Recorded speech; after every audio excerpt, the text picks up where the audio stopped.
नमस्कार नमस्कार. आज आम्ही आलो मित्रांनो कोंढा या ठिकाणी आणि पांचाळ काकांना आपण आमरस दिलं होतं. आमरस घेण्याच्या पूर्वी त्यांना काय काय आजार होते पहिला आपण ते जाणून घेऊ. काका नमस्कार. नमस्कार. तुम्हाला काय काय आजार होते? मला हे माझे 2 बोट असे सून पडत गेले. बरं. मला वाटलं पॅरालिस होते की काय की. हां. ते आमच्या मुलानं हे बॉटली मला दिली. बरं ऐका ना, तुम्हाला आजार काय होते पहिलं सांगा. म्हणजे पहिलं तुमचे हे बोट पहिले सून पडायचे, सून पडायची. मुंग्या यायच्या हो. आणि हात असाच थरथर कापायचा हा. थरथर कापायचा. अजून दुसरा प्रॉब्लेम काय होता? दुसरा दमा आल्यासारखा व्हायचा. हां. ते ही बाटली पंप फोडायचे. पंप ओढायला गेलो. हां. त्या पंप ओढल्याच्या थोडं बरं वाटतं. पण आता हे अमृत ज्यूस जे घेतलंय कोणतं हे? हे हां.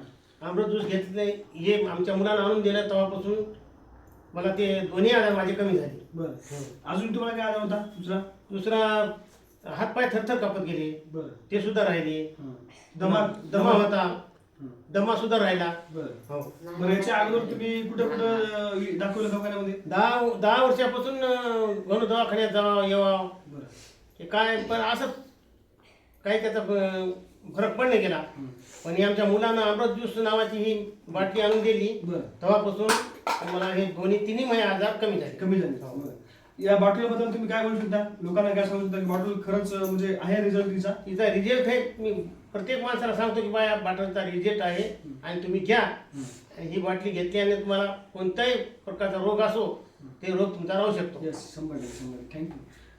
काकांना खूप छान आला रिझल्ट. काकांच्या हाताला पहिलं मुंग्या येत होत्या आणि हे 2 बोटं काकाचे साईडचे काम करत नव्हते आणि हात असे सरळ कापायचे. त्यानंतर त्यांना दमा पण होता. त्यांना पंप होता. पंपामध्ये गोळ्या टाकून ते असे ओढत होते. त्यांचा दमा होता. तर मित्रांनो फक्त 2 बॉटलमध्ये त्यांचे टोटल प्रॉब्लेम सॉल्व्ह झाले. दमा पण कमी झालाय आणि हातापायला मुंग्या येणं बंद झाल्या. आज त्यांची तब्येत एकदम ओके आहे. ओके बरोबर आहे? ओके. धन्यवाद.